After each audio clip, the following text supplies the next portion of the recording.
Can you tell me a little bit about your platform, please? Our platform is love. It's all about love as the solution to all the problems we face in these United States. Go ahead. So does love manifest itself as like a strong social safety net or um, stronger welfare programs or um, tax cuts for the rich or um, Let me tell you, love is, let's do it like this. You can say all those things, but love encompasses everything you're saying and then some. So let me give you a clear example. Love is the true and exact opposite of fear. So fear is the opposite of love. So a lot of our laws in this country and policies and so forth, even dealing with taxes, is all based on fear. People fear the IRS. People fear that if they make a mistake on the IRS, they can get audited, or you can either go to jail for tax evasion. These are fear laws. Under our love administration, beloved, right? The Lord say there'll be no more fear laws, there'll be only love laws. So to give you a great example, are you familiar with HJR 192, which is House Joint Resolution 192, no, adopted I'm by not. Congress? Okay, it was adopted by Congress, beloved, in 1933, sir. And that was April 5th, 1933. And I believe the final hearing was June 5th. The House Joint Resolution is a very wonderful situation that our nation came up with in order to bring about a resolution for when our beloved FDR, his administration, imposed the gold standard, right, on Americans in order to balance the debt. In terms of 1933 is when the United States, of course, we went bankruptcy, the United States Incorporated, we went bankrupt.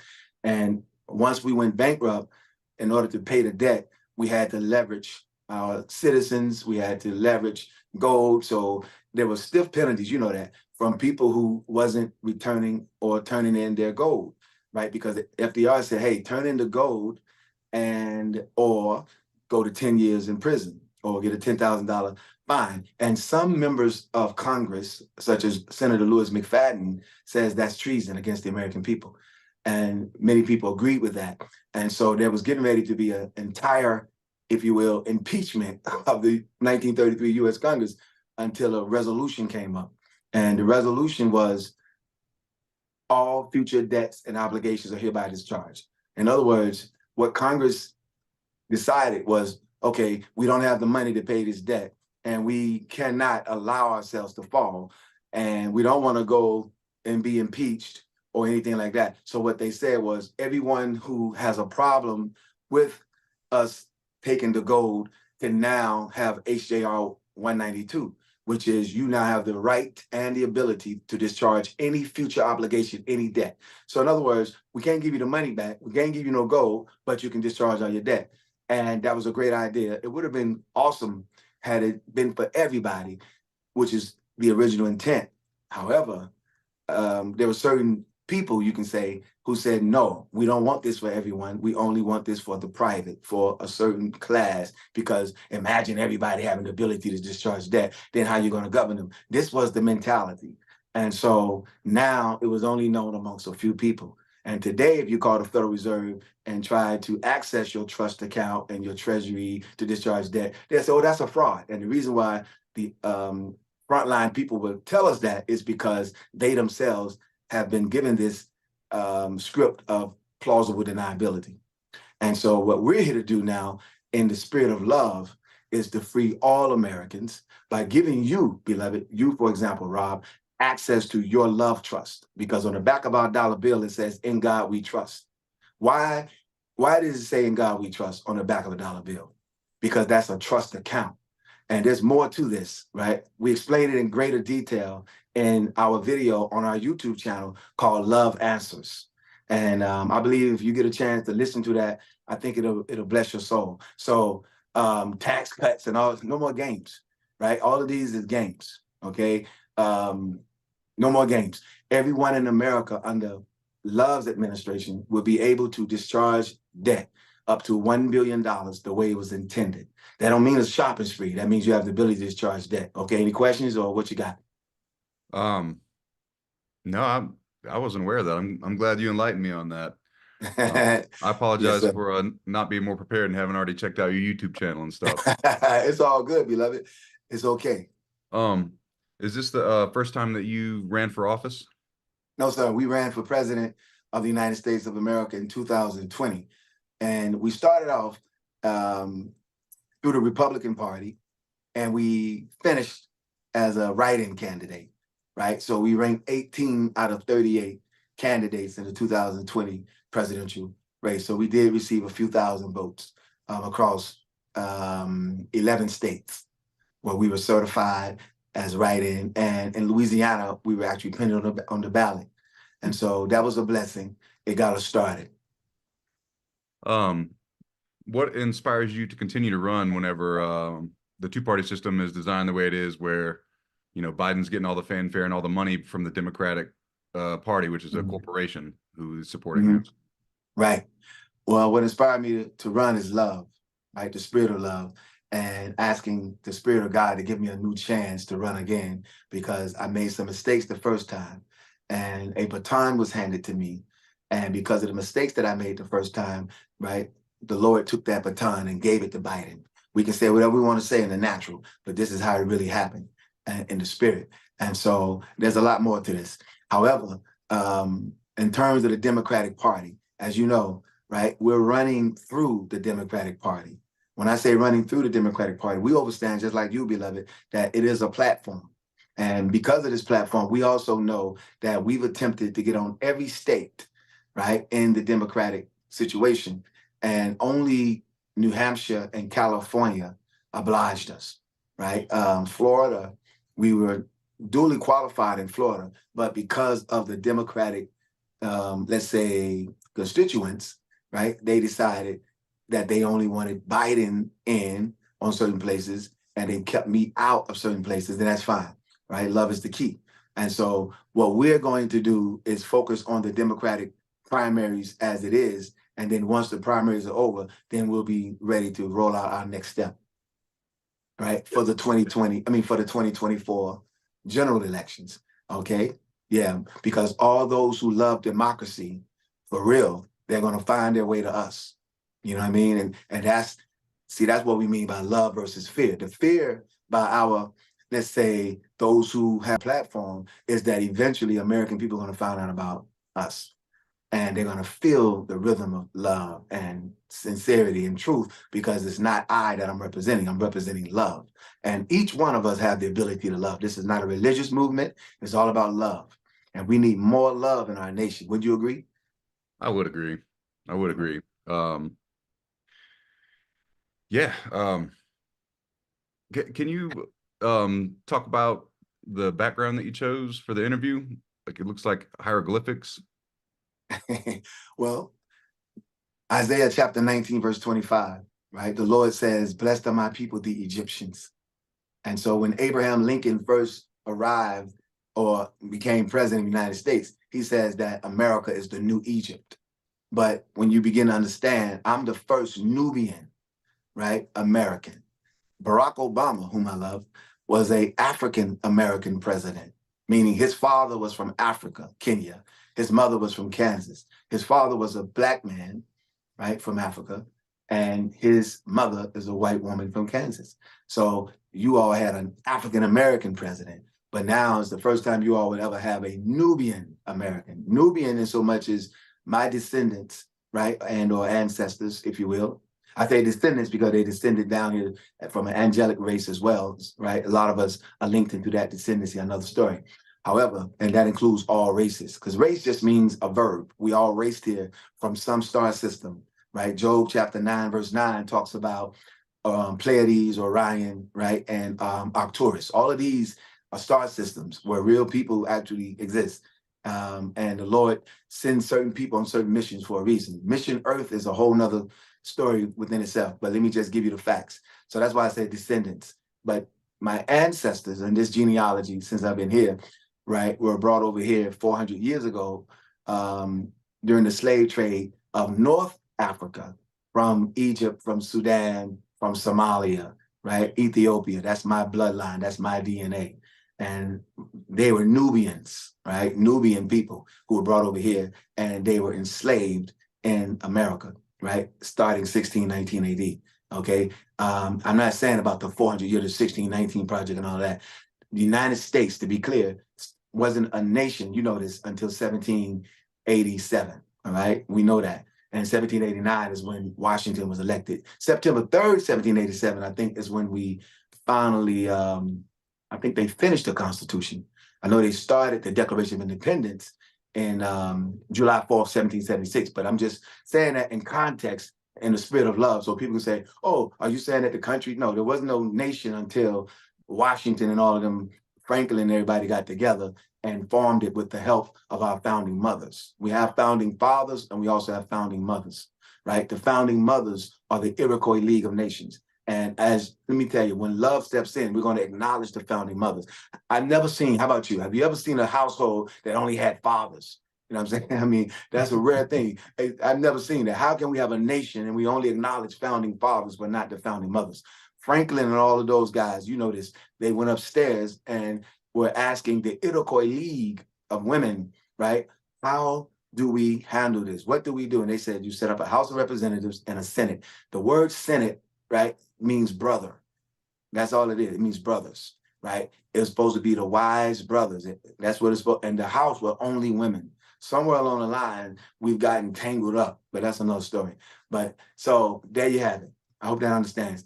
The background we chose as Egypt is to symbolize the fact that one of my favorite presidents, United States, the 16th president, Abraham Lincoln, right, who not only emancipated, right, the Negro slaves, as they call them, right, when we want to give them that love and respect for it, but he also acknowledged this land that we're calling America. He acknowledged it as the new Egypt for a reason. Okay, go ahead. Yeah, that's interesting. I sing in the spirituals project choir here on campus, and um it never occurred to me before that so much of like the biblical singing was making allegories about the situation in Egypt and how that was similar to their situation as enslaved people at that time. So yeah, Right, that's something that I just came upon myself. So um, right. I appreciate you sharing that. No problem, beloved. Thank Um, you. yeah. So what's your ultimate goal in running? My ultimate goal in running is love, right? Just spreading love throughout these United States, teaching humans and people and Americans how to love one another, right? My message to Fox News is show love to Joe Biden, not now, but right now. And my message to the Democratic Party and my beloved constituents in the Democratic Party is show love right now. And let me tell you, this might be a little hard for some people, even to Trump. Show love. Why? Because love is peace. Love is truth. Love is caring. Love is sweet. Love is wonderful. Love heals. Love is, I mean, no one can deny the power of love. So just start loving each other. Love is like changing our polarity. You know what I'm saying? It's time to get on a whole new frequency, a level of love like this planet has never seen. So winning is only a part of it.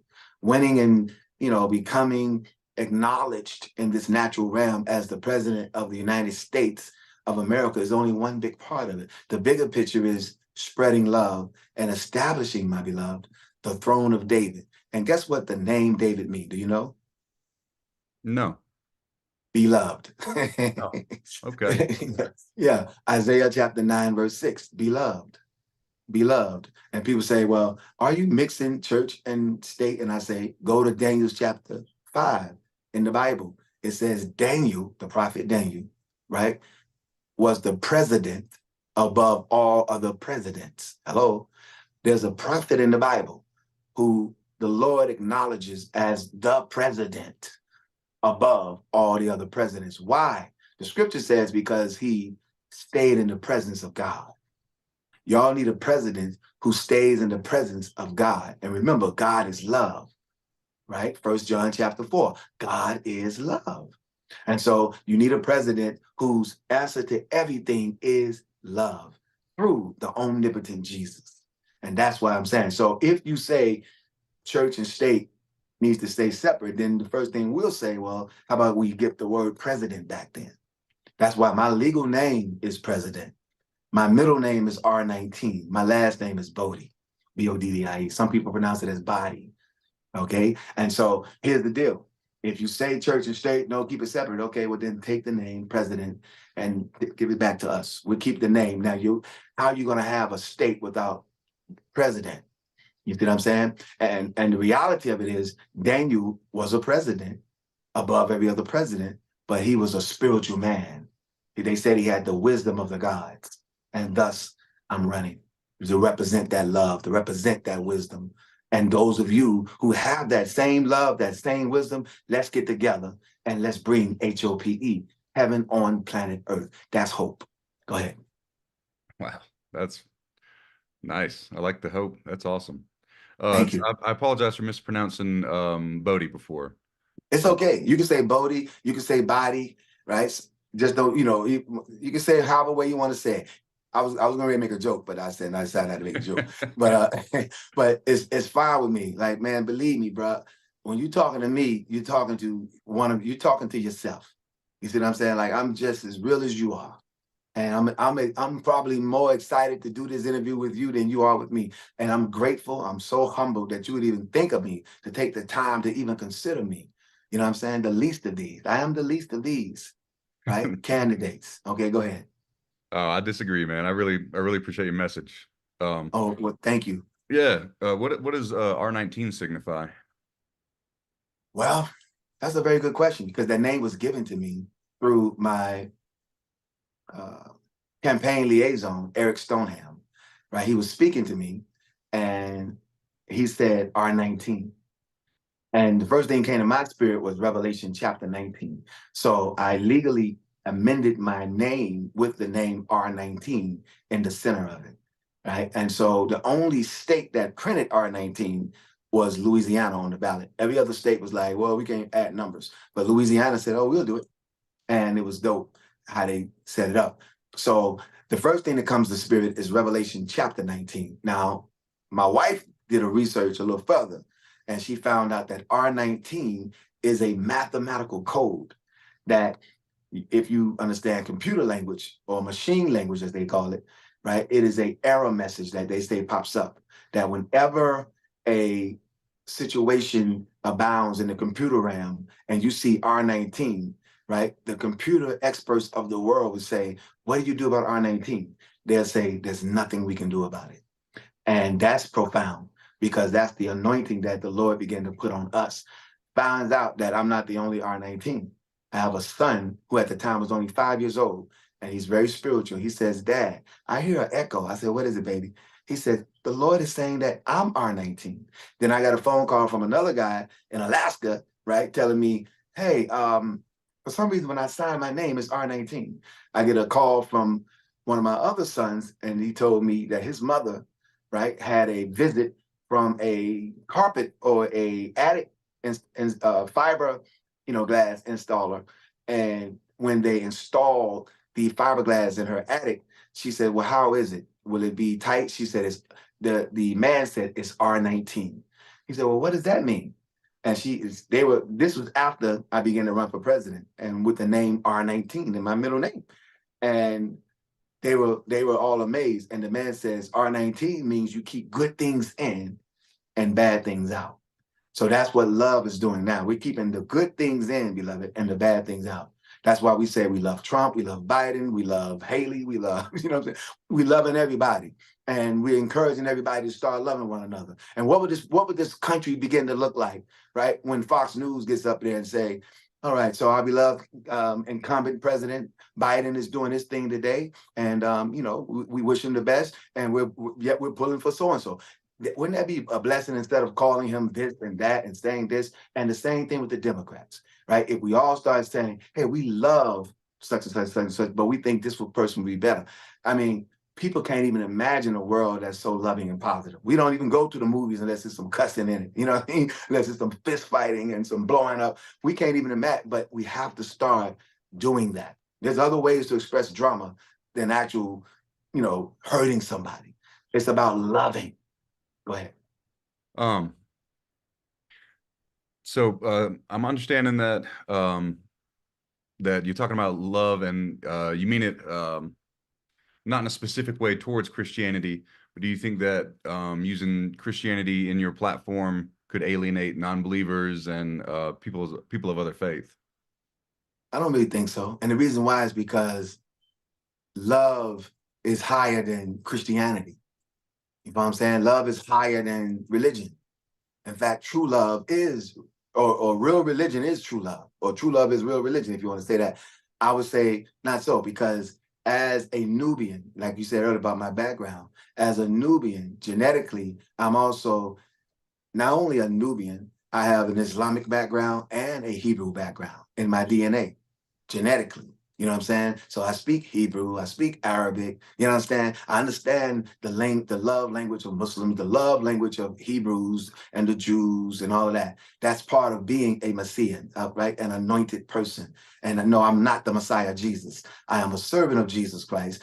I believe in Jesus as my Lord and Savior, as the omnipotent Jesus, and his love is for all. And so when we speak to the Muslim, right, then the language is whatever their language is. Assalamu alaikum, my brother. If we're speaking to a Hebrew, shalom alaikum. If you're speaking to, let's say, a person who don't believe in God at all, they call themselves an atheist, then let's talk about the things you do love. You know what I'm saying? You might love some bananas.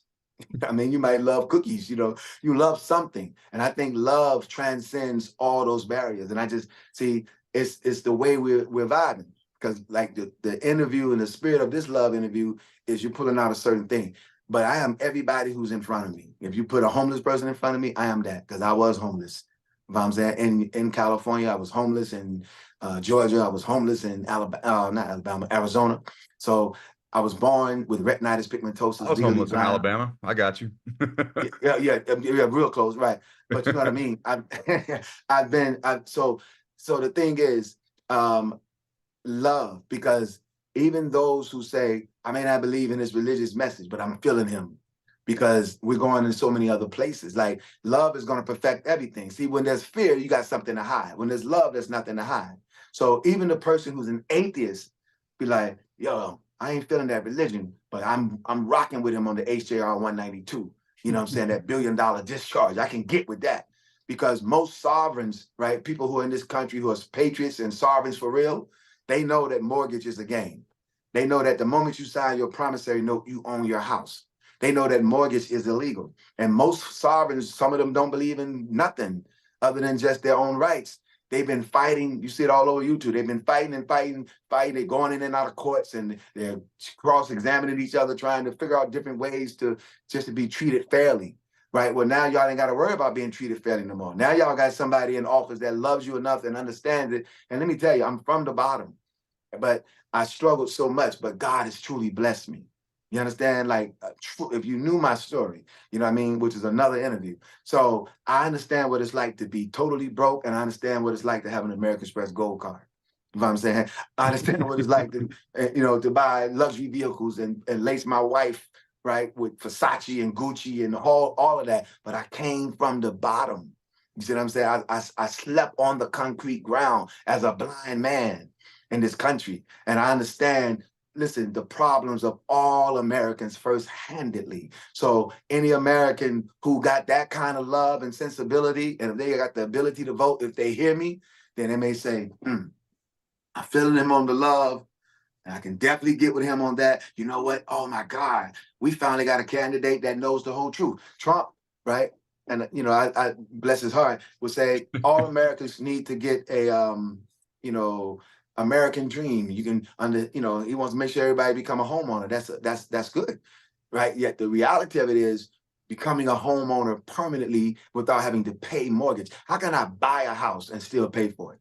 Like, how many times you heard somebody say, I bought a house? Oh, really? Then why are you still paying for it? And why is it that you can be foreclosed? Do you realize that foreclosure, beloved, is a form of eviction, which is not only eviction, it's genocide according to the legal definition. You'll forcibly remove someone from their house because they couldn't pay a mortgage. Mortgage started in the book of Nehemiah in the Bible. And that's only because the Israelites lost their money. They couldn't afford to feed themselves. And so the government at that time said, well, you got to mortgage your house. And that means, you know what I mean? You're gonna have to pay a note on the house, and we give you food, and if you don't pay it back, then we take your house. That's like the worst form of usury. And I can't believe it's in our country. And that's a fear tactic. Don't you understand now? When we come in office, there'll be no more fear tactics. So what would be the law?